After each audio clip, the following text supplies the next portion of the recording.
Você já reparou como é cansativo tentar ser alguém que você não acredita que é? Mesmo quando dá certo, parece pesado. Mesmo quando avança, algo puxa de volta. Isso acontece porque existe um conflito interno rodando o tempo todo. Por fora, você quer crescer.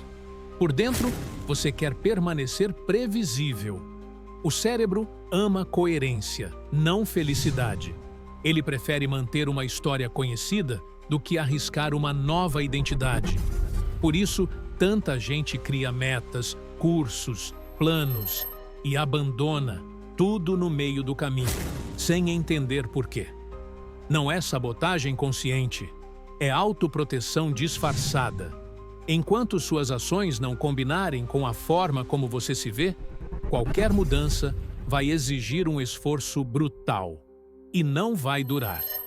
Talvez o problema nunca tenha sido falta de constância. Talvez seja lealdade a uma versão antiga que já não serve mais.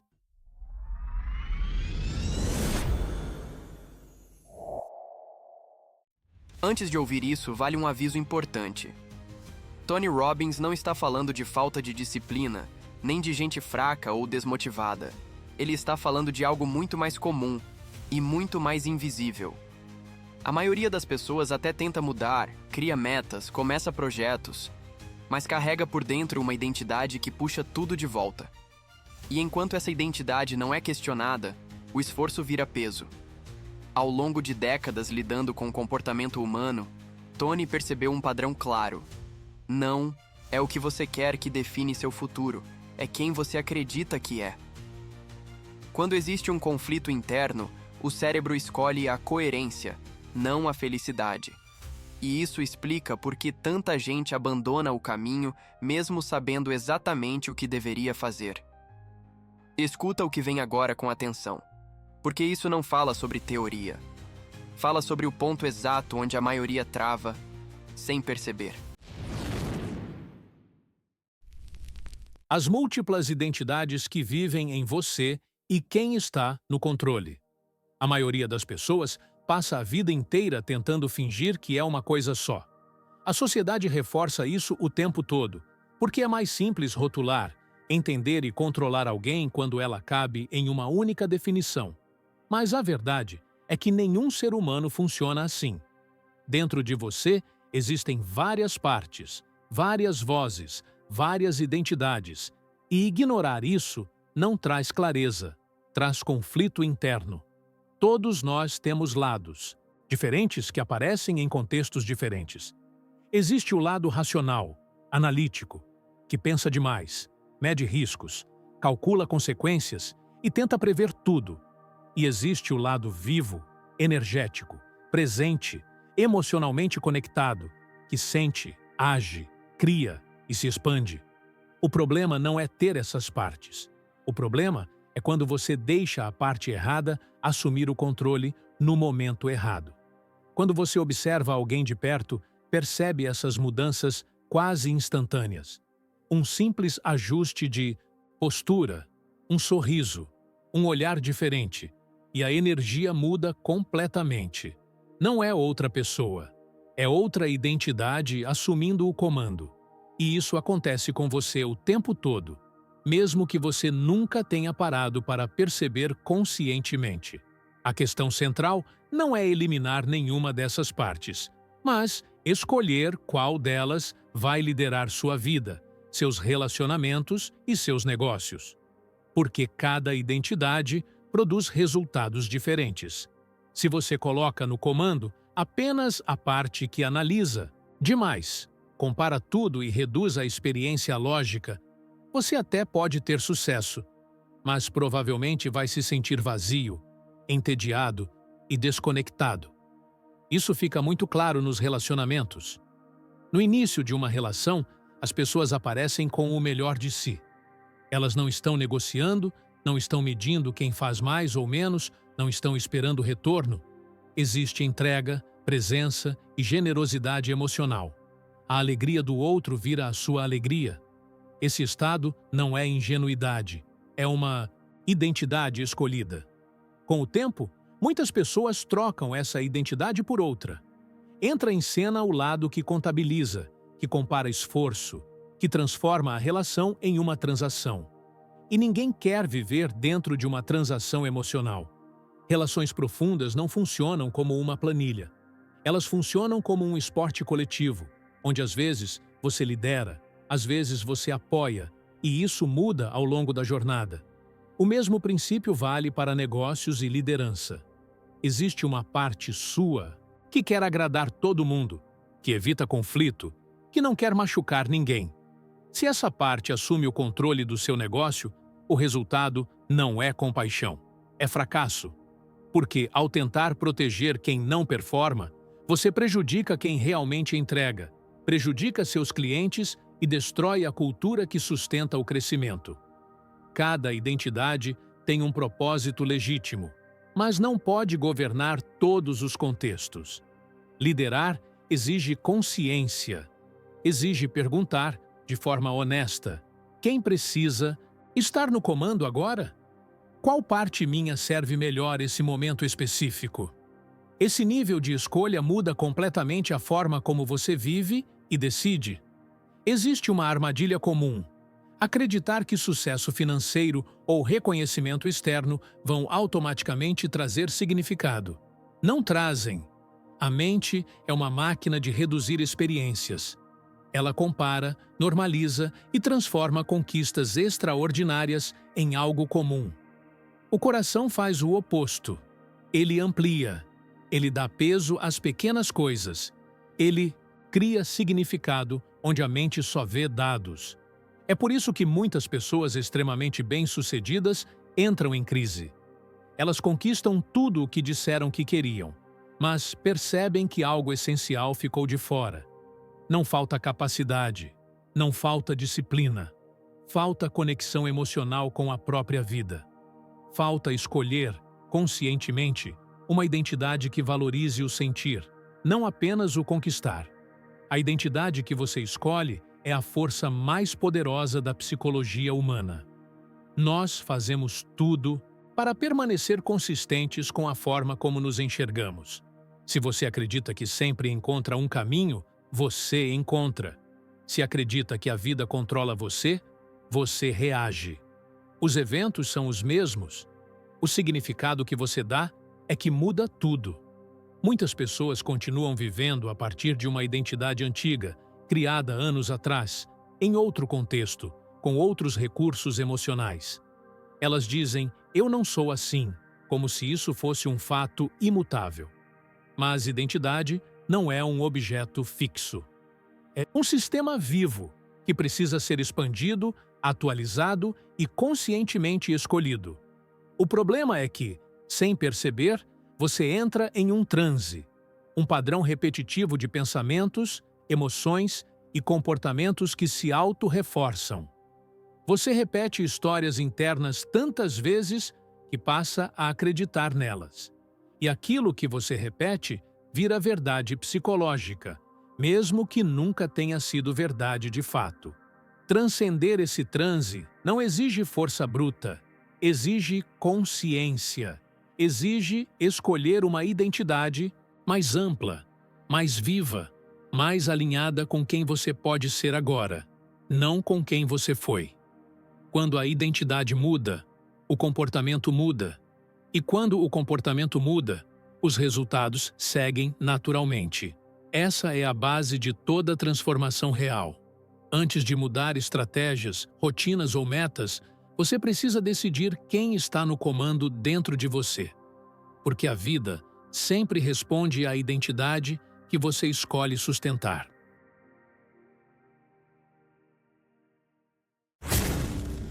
Se esse conteúdo te ajuda de alguma forma, nos ajude a continuar espalhando essa mensagem. Curta o vídeo e inscreva-se no canal. E, se quiser apoiar ainda mais essa missão, torne-se membro. Assim você tem acesso a conteúdos exclusivos e faz ainda mais parte de quem acredita que o sucesso deixa pistas. Agora vamos para o vídeo. Identidade, consistência interna e o fim do transe invisível. Existe uma força central que governa o comportamento humano mais do que qualquer estratégia, meta ou circunstância externa. a necessidade de permanecer consistente com a própria identidade. As pessoas não fazem o que é lógico, nem o que é melhor. Elas fazem o que confirma quem acreditam ser. Quando você entende isso, para de lutar contra si mesmo e começa a trabalhar a favor da sua própria natureza. Identidade é o filtro através do qual você interpreta tudo. Dois indivíduos podem viver o mesmo evento e sair com significados completamente opostos. Um se sente vítima, o outro se sente desafiado. Um se paralisa, o outro se mobiliza. O evento é neutro. O que muda é a identidade que está no comando naquele momento. Quando alguém diz, "Isso não é para mim", ou "Eu não sou esse tipo de pessoa", normalmente não está descrevendo a realidade, mas defendendo uma identidade antiga. A pergunta que quase ninguém faz é: quando foi que você decidiu quem você é? 5 anos atrás? 10? 20? E por que essa decisão deveria continuar válida hoje? Você não usa um telefone de 10 anos atrás porque ele não serve mais para a realidade atual. Ainda assim, muita gente insiste em operar com a mesma identidade emocional, construída em outro contexto, com menos recursos, menos maturidade e menos consciência. Não é que essa identidade esteja errada, ela apenas ficou pequena demais. O problema é que a identidade cria um transe. Um estado hipnótico no qual você repete pensamentos, emoções e histórias internas sem questionar. Você se conta a mesma narrativa tantas vezes que ela deixa de parecer uma história e passa a parecer um fato. E tudo o que você acredita repetidamente acaba moldando suas escolhas. Esse transe é reforçado pela linguagem interna. As palavras que você usa para descrever sua experiência não apenas explicam o que você sente, elas criam o que você sente. Quando você associa palavras extremas a experiências comuns, você amplifica o sofrimento. Quando escolhe palavras mais precisas, você recupera o controle emocional. O cérebro humano é comparativo e redutor. Ele normaliza tudo. Aquilo que ontem parecia extraordinário, hoje vira comum. O coração, por outro lado, amplia. Ele dá significado, valor e presença às experiências. Quando você vive apenas a partir da mente, a vida perde cor. Quando inclui o coração, o mesmo cenário ganha profundidade. Muitas pessoas confundem sofrimento com virtude. Elas acreditam, inconscientemente, que sofrer é sinal de comprometimento, maturidade ou valor. Criam uma identidade baseada no peso, na dureza e na renúncia constante. E depois se perguntam por que a vida parece pesada demais. O problema não é a realidade, é a história que elas contam sobre ela. Existe um momento decisivo em que você precisa encerrar o transe. Transcender, no sentido literal, é sair do estado hipnótico. É perceber que aquilo que você vem repetindo para si mesmo não é a verdade, mas apenas um padrão. E padrões podem ser interrompidos quando trazidos à consciência. A identidade mais poderosa não é a que nega desafios, mas a que afirma capacidade. Pessoas que acreditam que sempre encontram um caminho encontram. Pessoas que acreditam que a vida acontece com elas se tornam reféns das circunstâncias.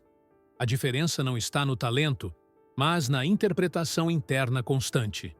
Isso não significa eliminar sua parte analítica, racional ou crítica. Significa colocá-la no lugar certo. A mente é uma ferramenta extraordinária quando serve à vida. Torna-se uma prisão quando tenta governar tudo sozinha. Quando a mente lidera sem o coração, ela reduz o mundo a números, comparações e previsões frias. A mudança real começa quando você escolhe conscientemente quem você vai ser, independentemente do passado. Não se trata de rejeitar quem você foi, mas de expandir quem você é. A identidade não precisa ser substituída. Ela precisa ser ampliada para comportar mais possibilidades, mais prazer e mais presença.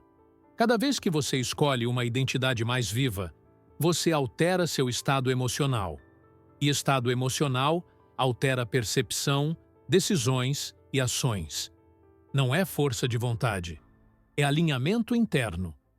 Quando identidade, emoção e ação apontam na mesma direção, a mudança deixa de ser uma batalha e passa a ser uma consequência. O fim do transe invisível acontece quando você para de se perguntar "por que sou assim?" e começa a perguntar "quem escolho ser agora?" Essa pergunta muda tudo, porque a vida não responde ao seu passado. Ela responde à identidade que você sustenta no presente. Linguagem, emoção e o poder oculto das palavras na psicologia humana. A maioria das pessoas acredita que sente algo e depois coloca isso em palavras. Mas a verdade é que, na maior parte do tempo, as palavras vêm primeiro e o sentimento nasce logo em seguida. A linguagem não é apenas descritiva, ela é criadora. As palavras que você escolhe moldam a intensidade da sua experiência emocional. Quando alguém diz "isso é insuportável", o corpo reage como se estivesse diante de uma ameaça real. A respiração muda, os músculos se contraem, o foco mental se estreita. O evento pode ser administrável, mas a linguagem o transforma em algo esmagador. O cérebro não discute palavras, ele as executa. Grande parte do sofrimento humano não vem do que acontece, mas da forma como isso é verbalizado internamente. Um atraso vira "sempre dá errado comigo". Um erro vira "eu sou um fracasso". A linguagem deixa de falar sobre o fato e passa a definir a identidade. Nesse momento, a emoção deixa de ser passageira e se torna um estado. Palavras são âncoras emocionais. Elas conectam experiências a sensações físicas específicas. Se você repete continuamente certos termos, seu corpo aprende a reagir automaticamente. Isso explica por que algumas pessoas entram em ansiedade ou desânimo apenas ao pensar em determinadas situações, antes mesmo de vivê-las. O cérebro humano não distingue bem o que é real do que é vividamente descrito. Quando você usa palavras fortes, absolutas e dramáticas, ele responde como se estivesse diante de um perigo concreto. Já quando você escolhe palavras mais precisas, específicas e realistas, o sistema nervoso se regula. Isso não significa negar dificuldades ou fingir positividade. Significa trocar exagero por clareza. Dizer "estou frustrado" é muito diferente de dizer "estou destruído". A frustração convida à ação. A destruição paralisa. Uma palavra muda o caminho emocional inteiro. A linguagem também define o tempo psicológico. Palavras como sempre, nunca e tudo aprisionam a mente em generalizações. Elas eliminam nuances e alternativas.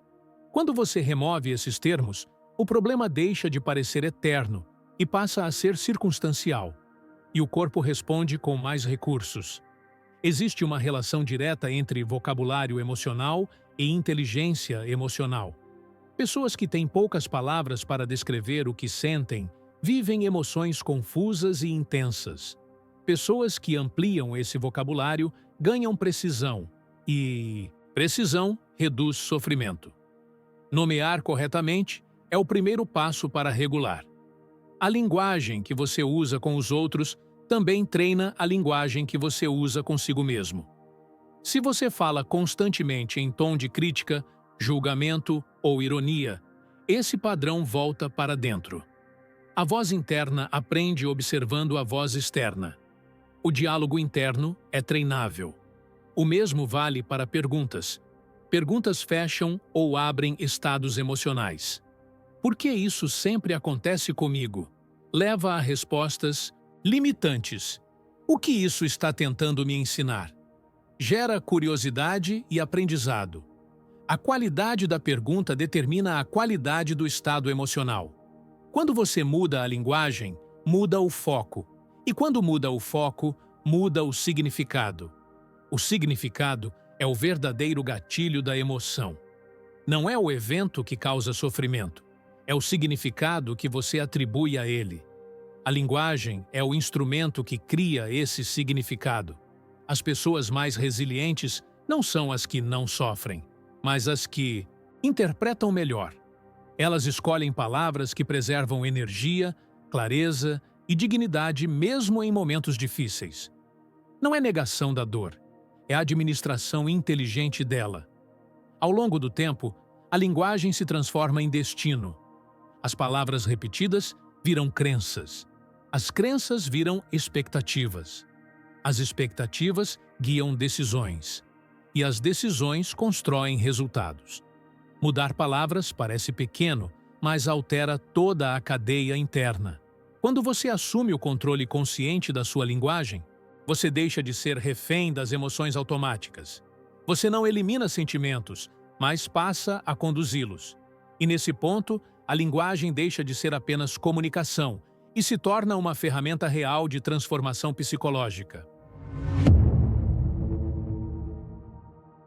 A maioria das pessoas passa a vida inteira perseguindo o prazer, acreditando que isso trará felicidade duradoura. Buscam conforto, reconhecimento, conquistas externas e pequenas recompensas imediatas. O problema é que o prazer, por natureza, é passageiro. Ele estimula, excita e logo desaparece, exigindo sempre mais para produzir o mesmo efeito. O cérebro se adapta rapidamente a qualquer estímulo prazeroso. Aquilo que hoje gera entusiasmo amanhã se torna normal. Esse fenômeno faz com que as pessoas entrem numa corrida sem fim, acumulando experiências, bens ou status, mas sentindo um vazio silencioso logo depois. Não é falta de sucesso, é falta de significado. Sofrimento, por outro lado, não vem apenas da dor, mas da resistência à dor. Quando você luta contra a realidade, o desconforto se multiplica. Muitas pessoas tentam eliminar qualquer sensação desagradável e acabam escravizadas por ela. Quanto mais evitam sentir, mais sensíveis se tornam. Existe uma diferença profunda entre realização e fulfillment. Realização está ligada a metas externas, bater um número, alcançar um cargo, conquistar algo visível. Fulfillment está ligado a quem você se torna no processo. É uma sensação interna de alinhamento, crescimento e contribuição que não depende de aplausos. Você pode realizar muito e ainda assim se sentir vazio. Isso acontece quando suas conquistas não estão conectadas a valores profundos. O fulfillment nasce quando suas ações expressam aquilo que você considera essencial. Ele não elimina desafios, mas faz com que os desafios tenham sentido. O prazer tende a ser individual e momentâneo. O fulfillment é expansivo e duradouro. Ele surge quando você sente que sua vida está a serviço de algo maior do que o próprio conforto. Pessoas com fulfillment não vivem sem dor, mas vivem com propósito, e propósito muda a relação com o sofrimento. O sofrimento sem significado gera desespero. O sofrimento com significado gera força. Quando você entende por que está passando por algo, sua capacidade de suportar aumenta drasticamente. Não porque dói menos, mas porque você se sente maior do que a dor. Muitas pessoas confundem felicidade com ausência de problemas. Essa expectativa cria frustração constante, porque a vida é movimento, contraste e desafio. A verdadeira plenitude não vem de eliminar dificuldades, mas de desenvolver recursos internos para atravessá-las com consciência. Fulfillment também está ligado à contribuição. Quando você cresce apenas para si mesmo, o crescimento logo perde sabor. Quando cresce para servir, ensinar, criar impacto ou aliviar sofrimento alheio, algo muda internamente. A vida deixa de ser apenas sobre você. Isso não significa se sacrificar até o esgotamento. Significa alinhar suas capacidades com algo que gere valor além do ego. O fulfillment não nasce da negação do prazer, mas da integração dele com o significado, valores e presença. Pessoas realizadas podem parar quando atingem a meta. Pessoas em fulfillment continuam, porque o processo em si já é recompensador. O caminho se torna parte da satisfação, não apenas o destino final. Essa diferença muda completamente a forma como você encara sucesso. Sucesso deixa de ser apenas resultado e passa a ser coerência interna. Quando suas ações refletem quem você é e o que valoriza, o sucesso deixa de ser frágil. No fundo, o ser humano não busca apenas sentir-se bem. Ele busca sentir que sua vida importa. O prazer responde ao corpo. O fulfillment responde à alma. Quando você entende essa distinção, para de correr atrás de sensações e começa a construir uma vida com profundidade, presença e sentido real. Propósito, contribuição e o erro de fazer o bem sem conexão emocional. Existe uma ideia muito difundida de que propósito está ligado apenas a fazer o bem ou ajudar os outros. Embora a contribuição seja essencial, ela sozinha não sustenta uma vida com sentido. Quando a contribuição não nasce de conexão emocional verdadeira, ela se transforma em obrigação, peso ou esgotamento silencioso. Muitas pessoas ajudam por culpa, medo de rejeição ou necessidade de aprovação. Externamente parecem generosas, mas internamente estão vazias. O corpo sente, a energia cai, a alegria desaparece. Não porque ajudar seja errado, mas porque ajudar desconectado de si mesmo cobra um preço alto. Propósito não é apenas o que você faz, é o estado interno a partir do qual você faz. Duas pessoas podem executar a mesma ação e viver experiências completamente diferentes.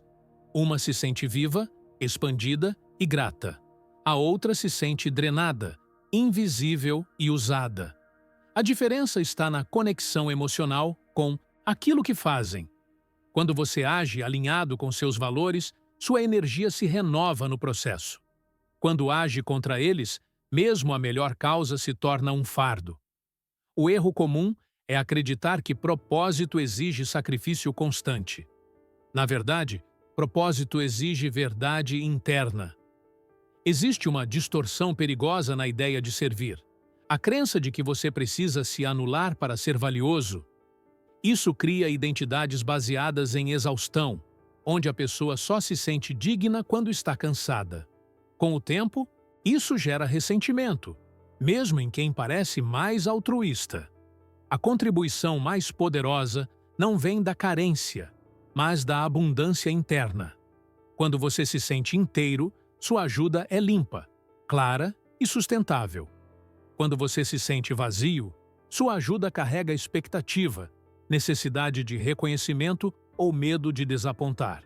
Propósito verdadeiro integra 3 elementos: quem você é, o que você ama e o impacto que gera. Quando um desses elementos falta, algo se desequilibra. Se você só faz o que ama, mas não gera impacto, sente vazio. Se só gera impacto, mas ignora quem é, se perde. Conexão emocional é o elo entre ação e significado. É ela que transforma esforço em satisfação. Sem conexão, até grandes projetos parecem mecânicos. Com conexão, até pequenas ações carregam profundidade e presença. Muitas pessoas confundem propósito com obrigação moral. Sentem que deveriam fazer algo, em vez de sentirem um chamado interno. O dever pesa. O chamado energiza. O corpo sabe a diferença antes mesmo da mente perceber. Quando você age a partir de um chamado, não precisa se forçar tanto. A disciplina, sim, mas também há fluxo. O esforço não desaparece, mas deixa de ser resistência. Você sente que está exatamente onde deveria estar, mesmo nos momentos difíceis. Outro erro comum é tentar encontrar propósito apenas pensando. Propósito não é um conceito intelectual, é uma experiência vivida. Ele se revela na ação consciente, na escuta interna e na observação de quando você se sente mais vivo, presente e verdadeiro. A contribuição mais profunda acontece quando você leva para o mundo aquilo que já transformou em si mesmo. Sua história, suas dores integradas, seus aprendizados reais. Isso cria ressonância. As pessoas não se conectam com perfeição, mas com autenticidade. No fim, propósito não é sobre salvar o mundo. É sobre expressar sua essência de forma útil, honesta e conectada. Quando isso acontece, ajudar deixa de ser um peso e passa a ser uma consequência natural de quem você se tornou. Capitalismo, propriedade, impacto e a construção de uma missão geracional. Existe uma visão distorcida de que capitalismo e propósito estão em lados opostos, como se gerar riqueza fosse incompatível com gerar impacto. Essa narrativa cria um conflito interno desnecessário em muitas pessoas que desejam contribuir, mas sentem culpa ao prosperar. A verdade é que recursos ampliam impacto quando estão nas mãos certas. Capitalismo, em sua essência, é a alocação de recursos. Não é moral, nem imoral por si só. Ele apenas amplifica a intenção de quem o utiliza. Se a intenção é egoísta, o impacto será limitado. Se a intenção é servir, criar e elevar, o alcance se multiplica. Dinheiro não muda quem você é. Ele revela.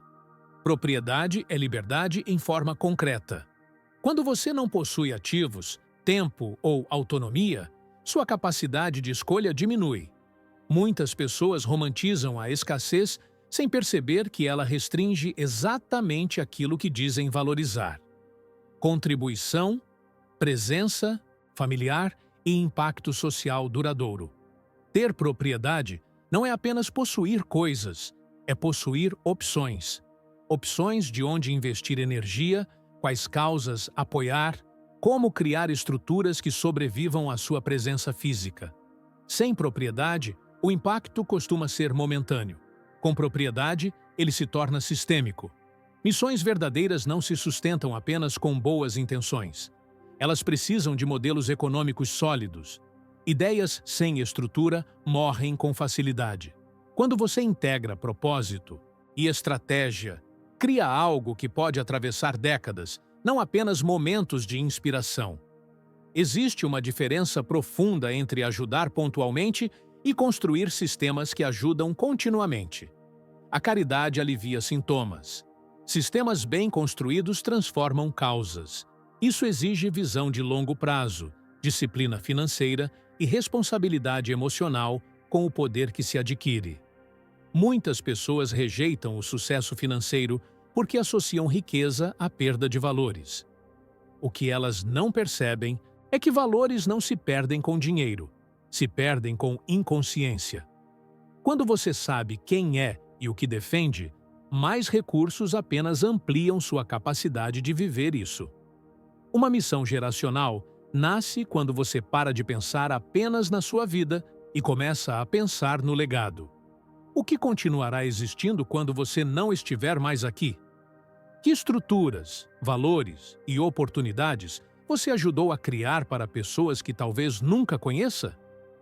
Isso muda completamente a forma de trabalhar. O foco deixa de ser apenas ganho pessoal e passa a ser construção. Construção de empresas, culturas, famílias, instituições e exemplos. O curto prazo perde força diante da visão de impacto contínuo. Capitalismo consciente não é suavizar resultados, é assumir responsabilidade por eles. É entender que cada decisão econômica molda comportamentos, incentivos e futuros possíveis. Liderar nesse contexto exige maturidade emocional, não apenas competência técnica.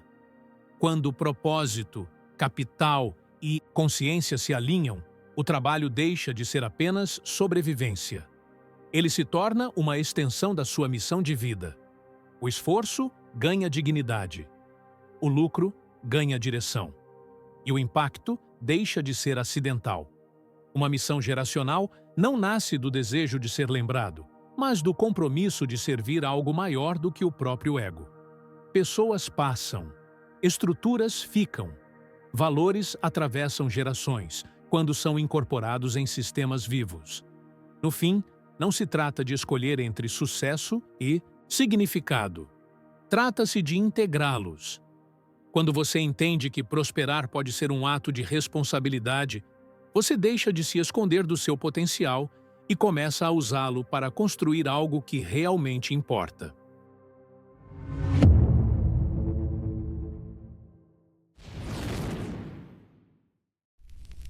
Se você chegou até aqui, provavelmente percebeu algo desconfortável. Não é falta de informação. Você já entendeu muita coisa na vida. O problema é continuar vivendo do mesmo jeito depois de entender. O que esse conteúdo escancarou é simples e difícil ao mesmo tempo. Identidade vem antes do esforço. Linguagem vem antes da emoção. E consciência sem ação vira peso. Quando você mantém a mesma versão de si, o cérebro chama isso de segurança. Mesmo que esteja te custando tempo, energia e futuro. Então a pergunta que fica não é: o que eu aprendi hoje?